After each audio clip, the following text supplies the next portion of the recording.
terhadap kebesaran Allah Subhanahu wa taala. Maka di sini perlu kita membahas dan mempelajari tentang sifat Nabi, karakter Nabi, ciri postur tubuh Nabi, dan juga akhlaknya, karena Nabi diutus untuk dijadikan sebagai tauladan di dalam kehidupan kita.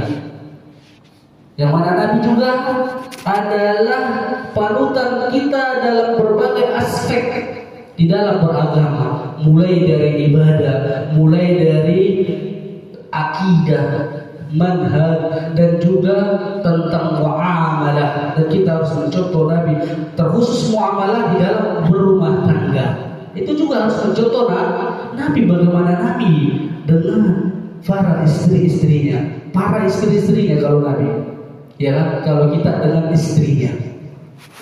Jamaah ta'lim Allah Subhanahu wa taala, itu ada darurat bagi mereka yang ada di dalam aparat negara yang mungkin ada pengecualian. Itu pun karena lemah juga iman kita. Jemaah ta'lim Allah Subhanahu wa taala. Maka itu ya hadis yang ketiga yang telah kita sampaikan. Dan juga yang keempat yang telah kita sampaikan itu hadis penjelasan tentang yang mana Nabi SAW bidangnya itu sangat lebar. Bidangnya itu sudah kita jelaskan. Ya, hadis yang keempat dari Al-Barra bin Azib radhiyallahu anhu qala ma ra'aitu min dhimmati fi hullatin hamra ahsana min Rasulullah sallallahu alaihi wasallam law sya'run yatribu mankibaihi ba'idun ma bainal mankibaini lam yakun bil qasiri wala bil tawil. Itu yang terakhir kita pelajari sampai hadis yang keempat yang bercerita tentang pakaian yang dipakai Nabi, yang masya Allah yang penampilan Nabi lebih indah daripada yang lainnya, dan juga menjelaskan tentang rambut Nabi, dan juga bidang Nabi itu sangat lebar, dan juga dijelaskan Nabi itu tidak pendek dan juga tidak tinggi. Namun kalau dilihat di kalangan orang Arab, Nabi itu masuk kategori tinggi, namun tingginya Nabi tidak menonjol. Umpamanya kalau orang berjalan rata-rata tingginya 170, ada yang 73, ada 74, itu kan kalau dilihat sekilas sama, ya kan? Nggak menonjol. Tapi tadi kalau ada yang 180, ada yang 170, itu nampak menonjol. Maka Nabi itu tingginya itu seperti itu, tingginya tidak menonjol.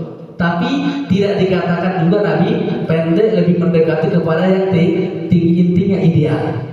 Nah itu ya tentang ciri Nabi terkait dengan bidang dan tinggi, dan itu sebelumnya sudah kita jelaskan. Dan sekarang kita masuk hadis yang kelima pembahasan di malam hari ini. Haddatsana Muhammad ibnu Ismail qala haddatsana Abu Nu'aym qala haddatsana Al-Mas'udi an Utsman bin Muslim bin Hurmuz an-Nafi' bin Jubair ibn Mut'im an Ali bin Abi Thalib radhiyallahu anhu qala lam yakun an-nabiy sallallahu alaihi wasallam bit-tawil wala bil-qasir satnul kaffaini wal qadamain dhakhmur ra'si dhakhmur karadis tawilul masrubah idza masya takaffuan faka'annama yanhattu min sababin lam ara qablahu wala ba'dahu mislahu sallallahu alaihi wasallam. Yang kelima, haddatsana Muhammad bin Ismail menceritakan kepada kami, berkata Abu Nu'aym berkata menceritakan kepada kami, haddatsana Mas'ud, dan Mas'udiyu menceritakan kepada kami dari Utsman bin Muslim bin Hurmuz, dari Nafi bin Jubair bin Mut'im, dari Ali bin Abi Thalib radhiyallahu anhu qala. Ali bin Abi Thalib siapa? Khulafaur Rasyidin yang keempat, dan juga termasuk siapa Nabi? Siapa Pak? Pelajaran sirah. Hah? Menantu. Ya, menantu Nabi sama sepupu Nabi. Terkadang ya kalau di kampung kita ini nggak boleh nikah sama sepupu dia. Nah, ini Nabi itu berarti kan dinikahkan anaknya sama sepupu dia. Maka ini dalil boleh ya. Walaupun di kampung kita nggak boleh, Nabi katakan boleh. Praktek langsung dari keluarga Nabi. Jemaah ta'ala Allah subhanahu wa ta'ala. Lam yakunin Nabi sallallahu alaihi wasallam bil-tawil wala bil-qasir. Nabi sallallahu alaihi wasallam bukanlah seorang yang tinggi namun juga tidak pendek. Jadi tadi sudah kita jelaskan ya. Paham di situ tentang ciri postur tubuh tinggi dan Nabi itu postur tubuhnya gimana sudah kita jelaskan tadi, dan itu sebelum-sebelumnya sudah jelaskan dari hadis Anas. Sasnu al-kaffaini wal qadamain. Ini cerita tentang apa? Kedua kulit telapak tangan. Kaffain itu telapak, kaffain telapak dua tangan. Dan juga qadamain berarti kaki, kedua kaki itu kedua kulit telapak tangan dan telapak kaki Nabi itu adalah tebal, besar. Bukan istilah kita kalau tangannya tebal atau besar itu kasar. Enggak, bukan itu maksudnya. Nanti salah kafrah takutnya. Nabi itu kedua kulit telapak tangannya atau telapak kakinya kita artikan besar, kita di benak kita itu kasar, tidak. Nanti akan kita jelaskan bagaimana persaksian dari Anas tentang kulit Nabi. Ini kita bacakan hadis dulu. Dohmur roksi, kepala Nabi itu besar. Jangan juga di benak kita itu besar kepala Nabi berarti seperti orang dungu. Ya terkadang kan dilihat orang-orang yang dungu itu besar kepala, bukan itu maksudnya. Nanti akan kita jelaskan.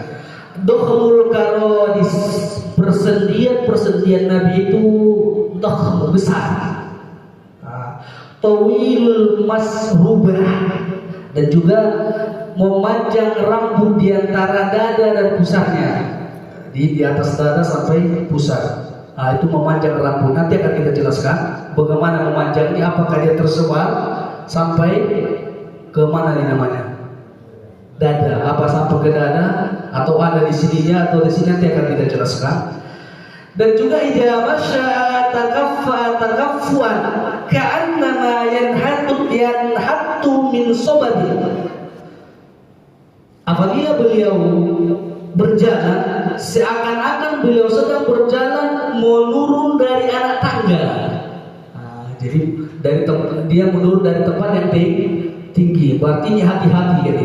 Lam araqabalahu wa la ba'dahu mithlahu sallallahu alaihi wasallam. Setelah itu apa kata Ali? Saya tidak pernah melihat beliau sebelum atau saya belum pernah melihat orang seperti beliau baik sebelum atau sesudahnya. Ini persaksian dari sepupu Nabi atau mantu Nabi. Gak pernah dilihatnya jalan orang seperti Nabi baik sebelum Nabi ataupun sesudah Nabi. Jemaah ta'lim dari Allah subhanahu wa ta'ala.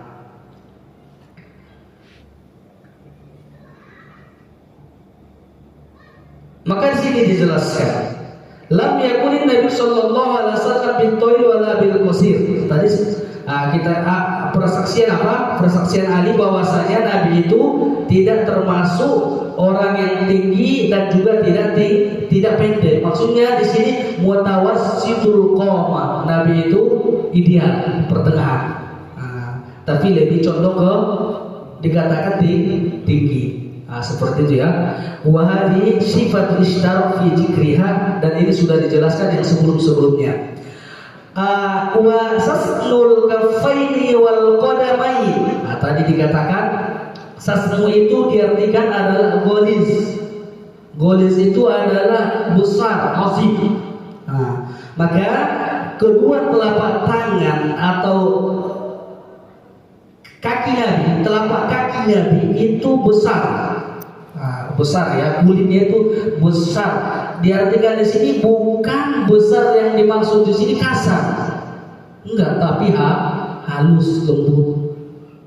Ini membuktikan perawakan Nabi itu dari sisi tubuhnya seluruhnya baik, bagus. Terkhusus dalam pembahasan kita adalah kedua kulit telapak tangan dan telapak kaki mulus, halus. Ya kayak kita kalau salaman sama perempuan kan halus ya, dibandingkan sesama laki kasar ya. Nah, kalau Nabi itu halus. Bahkan Ali yang menyaksikan Pak, Anas ya, yang mana Anas kita jelaskan sebelumnya itu adalah termasuk pembantu Nabi. Pembantu Nabi selama berapa tahun? Dalam riwayat disebutkan 8, satu riwayat disebutkan 10 yang intinya dia lama bersama Nabi sejak dia kecil. Sampai-sampai dikatakan oleh para ulama, biasanya kalau orang yang berilmu itu sangat disegani orang untuk menyentuhnya ya kan. Tapi kalau Anas ini namanya kecil bersama Nabi, dia biasa aja sama Nabi ya. Namanya anak kecil. Nah, anak kecil itu kayak mana kalau sama orang tua? Sekalipun dia sama presiden kayak mana anak kecil? Ya mau dia aja kan, mau kepala kadang disentuh gitu. Maka Anas itu persaksiannya lebih kuat tentang Nabi dibandingkan sahabat-sahabat yang lain selain dari istrinya ya. Maka Anas disebutkan oleh Ali tentang sifat kulit Nabi itu yang dikatakan tadi, kedua kulit telapak tangan dan telapak kakinya itu tebal atau besar. Dan di sini disebutkan gimana cirinya. Kata Anas bin Malik radhiyallahu anhu, wala masistu khuzzan wala hariran wala syay'an kana alayna min kaffi Rasulullah sallallahu alaihi wasallam fa kanat yadu sallallahu alaihi wasallam al-yadu min al-harir. La masistu, saya tidak menyentuh kain sutra. Kain sutra itu identik apa? Halus ya kan? Lembut ya kan? Kain yang paling halus itu kain apa? Sutra ya kan? Maka katanya, saya tidak menyentuh kain sutra atau sesuatu pun di muka bumi yang mana kedua telapak tangan Nabi itu lebih lembut dibandingkan itu. Nah ini membuktikan apa? Tangan, kulit kedua telapak tangan atau kaki Nabi itu adalah halus, lembut dibandingkan tadi kain sutra yang itu identik kainnya halus dan lembut. Itu yang dicari orang ya, kain yang seperti itu, yang lembut, yang halus, dia enak dipakai gitu, dingin dipakai gitu, nggak panas gitu. Maka kulit Nabi itu lebih halus dibandingkan sutra tadi. Ini persaksian dari Anas yang menjelaskan sifat kulit Nabi. Nah, jadi ini adalah kuat pendapatnya. Dan juga dikatakan dohmur roksi, sohomatul roksi, nizomihi wa kibari ba'di syai. Maka dohmur roksi, kepala Nabi itu besar. Bukan ini dikatakan orang yang kurang, tidak. Ini membuktikan kata para ulama, Nabi itu memiliki otak yang cerdas dan orangnya itu apa bahasanya, EQ-nya bagus gitu, sehingga susunannya itu, susunan dan pola pikirnya itu sangat bagus gitu. Bukan tadi istilah kita kalau besar itu orangnya dungu, enggak. Tapi itu membuktikan orangnya cerdas. Ya, Ustadz kita kan banyak ya, yang besar kepalanya cerdas orang ya, kita sebutkan namanya. Bapak cari itu Pak ya. Ustadz kita banyak. Maka ciri, jangan karena kita lihat ada di kampung kita kepalanya besar, dungu orang yang kita ibaratkan seperti itu. Nabi tidak. Maka dijelaskan oleh para ulama, Nabi itu kepalanya tadi besar, itu menunjukkan tentang Nabi itu cerdas, ide dan pemikirannya sangat bagus, cemerlang, sehingga dia dijadikan utusan Allah sebagai panutan kita di alam semesta ini. Dan juga dohmul karodis,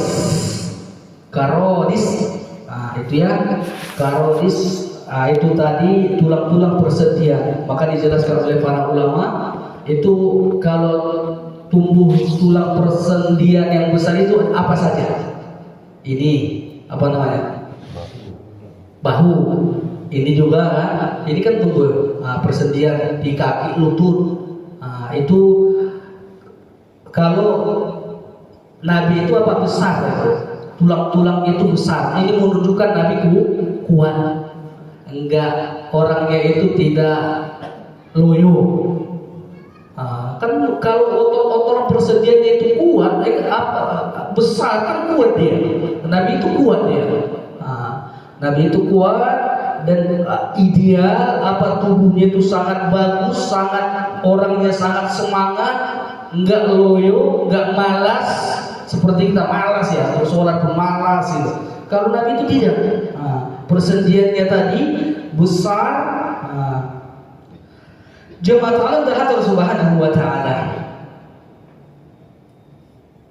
Maka wahajil awsaf, dan inilah sifat-sifat yang dijelaskan di dalam hadis ini, ya, seperti tadi sastul kafain, yang mana Nabi Shallallahu Alaihi Wasallam kedua kulit telapak tangannya besar, tebal, dan telapak kedua kakinya juga tebal, dan juga kepalanya besar, dan juga di persendiannya besar, dan kulluha tadullu ala quwwati. Ini menunjukkan akan Nabi itu kuat, dan orangnya itu jisimnya sangat kuat dan sangat bersemangat. Itu kelebihan yang Allah berikan kepada Nabi kita Sallallahu Alaihi Wasallam. Dan juga tawilul masrubah, Nabi itu panjang rambut yang ada di atas dadanya sampai ke perutnya. Itu cuma segaris dia, bukan melebar. Kalau kita dulu sering nonton sinetron India, katanya anak muda dia itu banyak bulu-bulunya, enggak seperti itu. Tapi Nabi itu cuma memanjang dari atas dadanya ke pusar ya. Itu ya yang dijelaskan oleh para ulama tentang rambut yang ada di atas dada Nabi sampai ke pusat. Enggak ada, di sininya tidak ada, di sini tidak ada. Sebagian orang kan ada rambut di sininya ada, di sini banyak, di sini di pusat dia ada banyak. Kalau Nabi itu cuma menggaris saja, memanjang.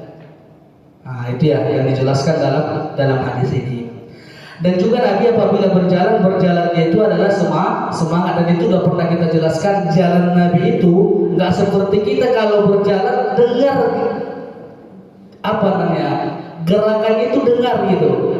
Kalau dia pakai sandal itu dengar kali gitu, bahkan bisa sampai pun terseret gitu. Tapi kalau Nabi jalan itu dia langkahnya sama, gerakannya sama gitu. Seperti itu ya. Itu menunjukkan Nabi itu orangnya tidak malas. Kalau kita kan jalannya kadang berleng-leng gitu, malas. Kalau Nabi tidak. Kalau Nabi tidak, maka tadi dibuat sebagaimana orang yang baru turun dari tempat yang tinggi, hati-hati dia. Maka kalau kita lihat dalam hadis, kalau kita lagi lewat tempat tinggi, apa doanya? Dibaca Allah Akbar. Itu sesuai dia. Allah, gerakan sholat kita Allah Akbar. Kalau mau ruku Allah Akbar, bangkit sami Allah. Itu dijelaskan oleh para ulama di dalam gerakan sholat aja, ketika dia meninggi dibaca Allah Akbar.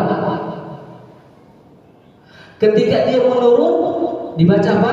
Tasbih, subhanallah. Maka yang kita baca ketika menurun apa dalam sholat?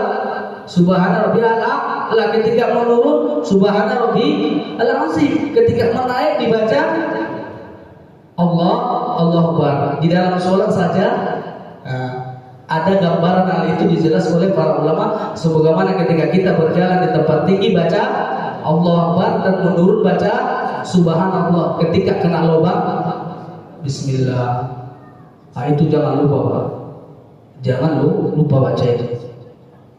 Jadi kita berupaya mengamalkan sesuatu yang kita ketahui dari hadis Nabi Sallallahu Alaihi Wasallam. Satu saja yang kita ketahui kita amalkan jauh lebih baik dibandingkan kita tahu 10 namun satu pun tidak diamalkan. Ya kan? Karena tujuan kita datang ke majelis ilmu adalah salah satu tujuannya untuk mengamalkan ilmu yang kita pelajari. Dan itulah buah ilmu itu diamalkan. Tak ada gunanya banyak yang kita ketahui namun kita tak amalkan. Lebih baik sedikit tapi diamalkan. Bahkan Ali bin Abi Thalib menyaksikan, saya tidak pernah melihat baik sebelum atau sesudah Nabi yang mana seperti Nabi yang lebih baik, sempurna tentang sifatnya, bentuk tubuhnya, kewibawaannya, sehingga ketika orang melihatnya tumbuh rasa cinta kepadanya. Ada Pak seperti itu? Hah? Ada seperti itu kalau kita lihat orang tumbuh di bawah kita. Nabi disaksikan oleh ahli seperti itu. Tidak ada yang saya saksikan ketika jumpa dengan seseorang timbul rasa cinta langsung ke dia tanpa mengambil ilmu darinya, belum berbicara dari dia, masih geraknya saja, masih terlihat postur tubuhnya saja sudah timbul kecintaan. Melainkan Nabi SAW ini persaksian dari Ali bin Abi Thalib. Bahkan nanti dalam hadis ini akan kita pelajari, ada seseorang melihat purnama, setelah itu baru dilihat Nabi. Lebih indah Nabi dibandingkan rembulan itu. Padahal gambaran atau suatu syair, kalau disyairkan orang yang rupawan, orang yang jamilah, yang cantik atau orang yang ganteng itu diibaratkan seperti rembulan. Namun jika itu dibuat perbandingan langsung disaksikan oleh para sahabat, dilihat rembulan, dilihat Nabi lebih bagus. Nabi lebih bagus dibandingkan apapun yang ada di dunia ini dari makhluk Allah. Nabi tetap yang lebih bagus. Jemaah ta'lim Allah Subhanahu wa taala. Dan itu beberapa dua hadis ya, satu hadis yang kita tambah di sini yang insyaallah nanti akan kita bahas hadis yang ketujuh di bulan depan insyaallah. Dan di sini akan kita sampaikan beberapa motivasi terkait dengan Ramadan ya Pak. Nah, ini kita cukupkan satu hadis saja. Ini sebenarnya tadi merangkap sudah dua hadis, dan yang kedepannya kita akan masuk hadis yang ketujuh, dan ini sangat panjang sekali Pak. Surah Taubah ayat 36. Inna iddatash syuhuri indallahi isnata asyra syahran fi kitabillah yauma khalaqas samawati wal ardh minha arba'atu hurum. Dzalika dinul qayyim fala tazlimu fihinna anfusikum. Sesungguhnya bilangan bulan di sisi Allah ada 12. Ketika ketetapan Allah, ketika Allah menciptakan langit dan bumi, diantaranya ada 4 bulan mulia, bulan haram. Kenapa itu dikatakan bulan mulia, bulan haram? Yang pertama, kata para ulama, kenapa itu dikatakan bulan haram?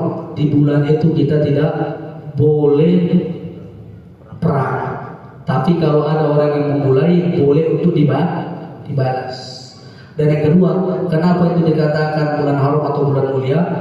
Karena di dalamnya itu kezoliman atau dosa itu digandakan lebih besar dosanya dibandingkan di bulan-bulan yang lain. Nah, itu dikatakan oleh para ulama kenapa itu dikatakan bulan haram. Dan setelah itu dijelaskan ada bulan 4 haram, ya kan? Ada bulan 4 haram, itulah ketetapan agama yang lurus, maka janganlah kalian menzolimi di dalamnya. Maksudnya apa? Apa boleh menzolimi di bulan-bulan lain? Apa maksudnya seperti itu? Tidak. Penekanan khusus di bulan-bulan haram itu tidak boleh berbuat zalim karena berlipat dosanya. Di bulan lain juga tetap berdosa, namun penekanan lebih besar dosanya di bulan haram. Bulan apa saja? Rajab, Dzulqa'dah, Dzulhijjah, dan Muharram.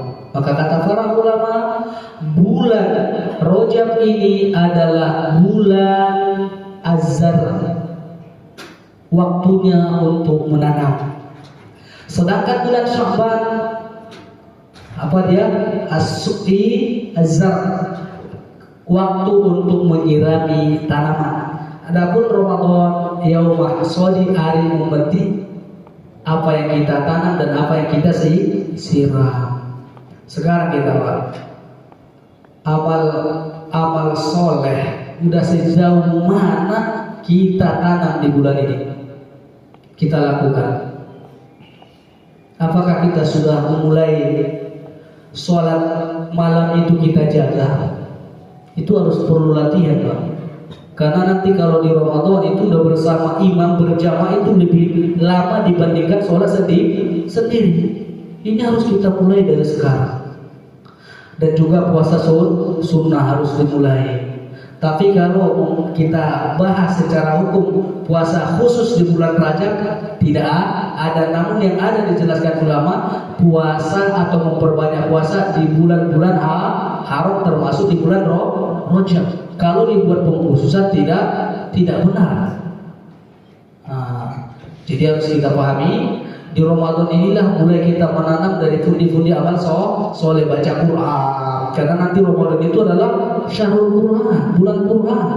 Dan juga sedekah harus kita mulai. Dan juga sholat rawatib kita jaga. Dan juga sholat berjamaah bagi laki-laki ditegakkan di masjid. Ya, laki-laki melakukannya di masjid, bukan di rumah. Itu berat ancamannya.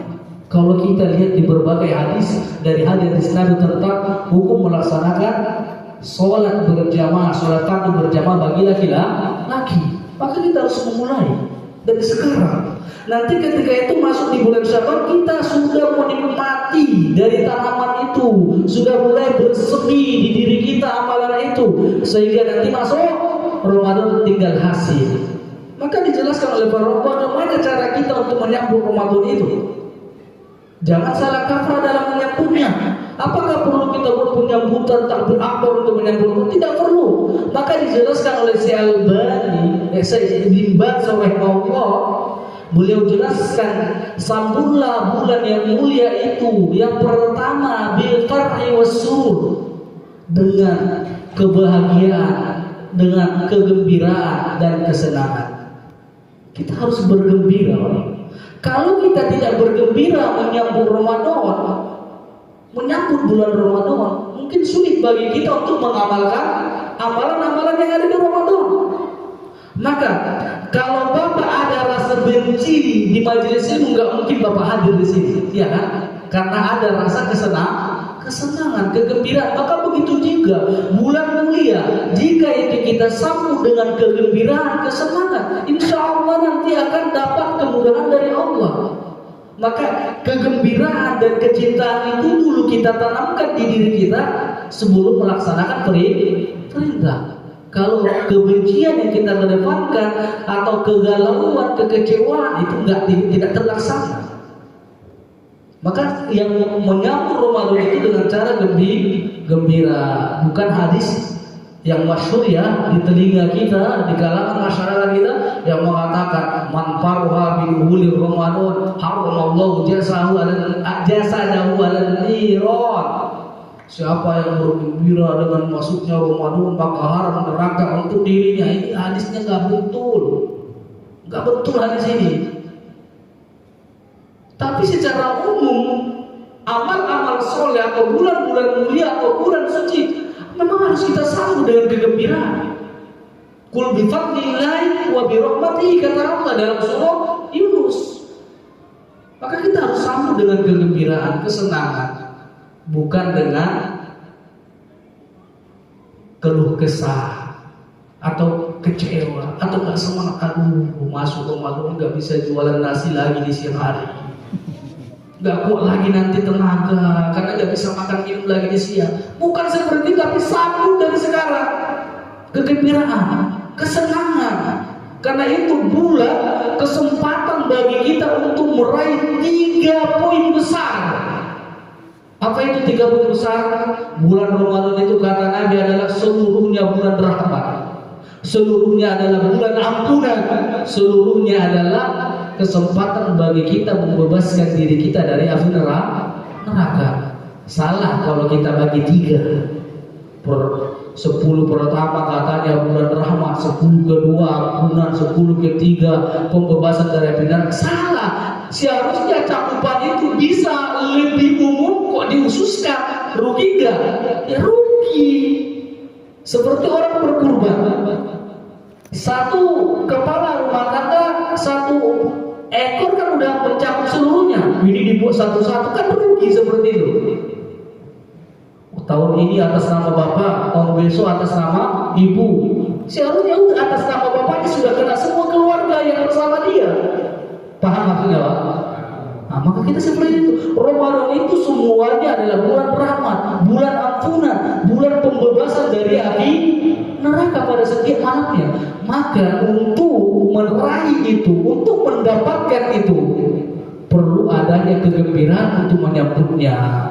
Salah satu menyambutnya dari sekarang kita sudah memulainya dengan amalan-amalan yang akan nanti akan terlaksana yang ada di Ramadan, seperti sholat kan tetap ada, puasa kan di sini sudah bisa dimulai, dan nanti di Ramadan ada. Yang tidak ada tarawih, ya kan? Atau malam itu nggak ada, tapi dia yang semisal dengan itu ada.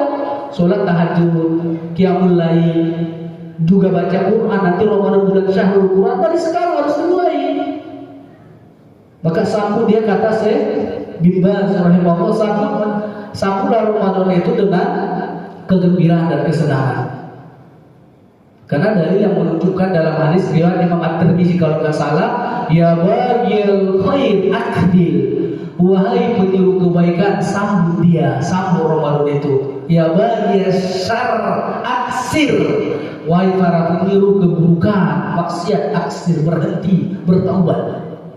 Jadi di sini ada istilah seruan kepada kita untuk menyambut Ramadan dengan kegembiraan. Dan yang kedua, al-azimatu as-shadiqah ala qiyami wa siyamihi.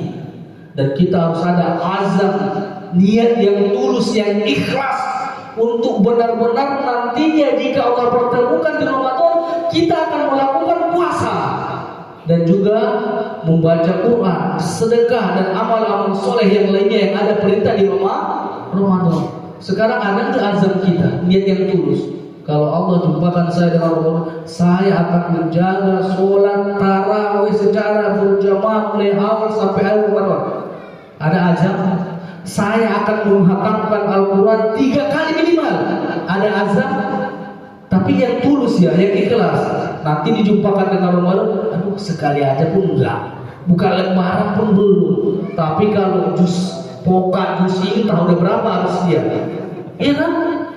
Ini harus ada azamnya dari sekarang, niatkan. Ya Allah, saya nanti ketika Engkau pertemukan saya di Ramadan, setiap malamnya saya mengikuti imam mulai dari takbir sampai salam dalam sholat tarawih. Karena di situ keutamaannya kata Nabi, siapa yang sholatnya bersama imam sampai salam, maka dicatat baginya seperti sholat malam seluruhnya. Itu sholat tarawih. Belum lagi amalan-amalan yang lainnya. Puasa kita niatkan harus 30 hari atau 29 hari dilakukan. Itu harus diniatkan. Jangan nanti sedikit-sedikit saya sakit, aduh udahlah, dicoba dulu. Maka dari sekarang pemanasannya, bukan di Ramadan pemanasannya. Karena keutamaan begitu besar. Orang yang berpuasa dengan keimanan, dengan mengharapkan balasan dari Allah, maka Allah akan ampuni dosa-dosanya. Bahkan disebutkan dalam hadis, man shoma yauman fi sabilillah ba'adahu alan nari sab'ina khurifan. Barang siapa berpuasa 1 hari di jalan Allah, maka Allah akan jauhkan ba'adallahu wajhahu anin nari sab'ina khurifan, maka Allah akan jauhkan wajahnya dari api neraka sejauh 70 tahun. Satu puasa. Ini kalimatnya man shoma yauman, shoma itu masuk puasa wajib dan juga puasa sunnah, masuk puasa Ramadan ataupun di luar dari Ramadan 1 hari. Kalau itu 30 hari, kita harus ada upaya. Katanya dalam Al-Quran diseru kita, sering dibaca asatidz kita, para khutbah, ya ayyuhalladzina amanu qu anfusakum wa ahlikum naro. Hafal kita ini, tahu kita artinya. Tapi di mana perlindungan kita? Di mana amalan upaya yang kita lakukan? Apalagi kita Pak sudah usia di atas 40, apalagi yang kita banggakan? Otot yang kuat, tangan yang jago mukul, kaki yang tahan endam, itu semua sudah menurun Pak. Yang naik itu tekanan darah naik, darah tinggi naik, itu yang naik. Tapi kalau tenaga sudah kurang, maka kalau kata para ulama, kalau di atas di bawah 40 dia belum ada perubahan, otomatis nanti di atas 40 lebih susah untuk berubah, kecuali yang dirahmati oleh Allah. Betul atau tidak? Itu betul Pak. Maka dari sekarang harus kita mulai. Waktu sehatnya badannya, tangannya, anggota tubuhnya dia tidak gunakan untuk katakan kotor. Kalau sudah sakit, aduh sakit, nggak bisa saya ikut berjamaah. Makin ada alasan, iya kan? Maka hati-hati kita.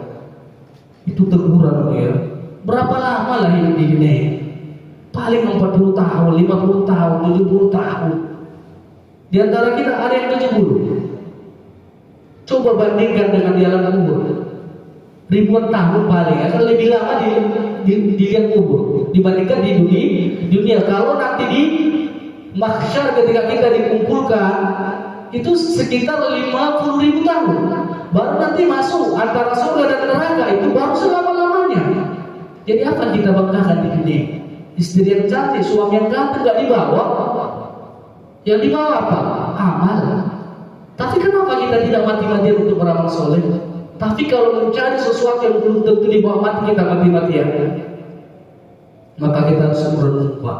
Mulai tanam benih-benih kebaikan di bulan Rajab ini, sehingga kita nanti menyiram di bulan Sya'ban dan kita mendapatkan hasil itu di Ramadan. Jamaah taklim berhati subhanahu wa ta'ala. Maka kita renungkan, sambut Ramadan dengan kegembiraan, kesenangan. Sambut Ramadan itu dengan niat yang tulus, ikhlas untuk benar-benar menegakkan segala sesuatu yang diperintahkan di Ramadan, baik itu hukumnya wajib maupun yang sunnah. Jangan pilih-pilih.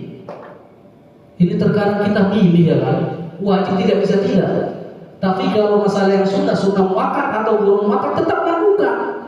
Tidak perlu untuk dipilih. Tetap itu perintah. Jamaah ta'ala Allah subhanahu wa ta'ala. Dan yang ketiga, siap untuk berlomba. Siap untuk berlomba. Apa yang dimaksud dengan perlombaan? Kata Allah, fastabiqul khairat, berlomba-lombakan dalam kebaikan. Apa yang dimaksud? Sebulan tidak puasa, saya puasa. Sebulan jaga sholat, sebulan tidak jaga sholat, saya sholat. Ini perlombaan kan namanya? Tidak. Menjaga sholat, menutupi aurat, membaca Quran memang itu tuntutan. Tapi yang dikatakan perlombaan, sebulan mampunya baca Quran 1 hari 2 halaman, kita harus 4, harus 5 gitu. Sebulan rawatibnya cuma bisa dia jaga dalam sehari semalam itu cuma 3 sholat, kita harus jaga 12 rakaatnya. Ini namanya perlombaan. Maka perlombaan itu bukan yang dikatakan tadi sebulan tidak jaga sholat, kita jaga sholat, bukan. Tapi perlombaan tadi sebagaimana kita katakan, sebulan bisa baca Quran dalam sehari 5 halaman, kita harus di atasnya. Sebulan bisa 1 hari baca hafal 1 ayat, kita harus 2 ayat. Itu yang dinamakan perlombaan. Dan demikian yang dapat saya sampaikan. Kalau kita jelaskan pembahasan tentang bagaimana menyambut Ramadan yang dijelaskan oleh Syekh bin Baz rahimahullah, itu sangat banyak, itu belum selesai. Insyaallah kalau ada kesempatan akan kita sampaikan setelah nanti kita di bulan depan nampaknya masih bisa. Setelah kita jelaskan 1 hadis dari hadis pembahasan Syama'il Nabi sallallahu alaihi wasallam, kita akan sampaikan kembali insyaallah kalau ingat ya. Dan demikian yang dapat saya sampaikan. Subhanakallahumma wa bihamdika, asyhadu an la ilaha illa anta, astaghfiruka wa atubu ilaik. Assalamualaikum warahmatullahi wabarakatuh.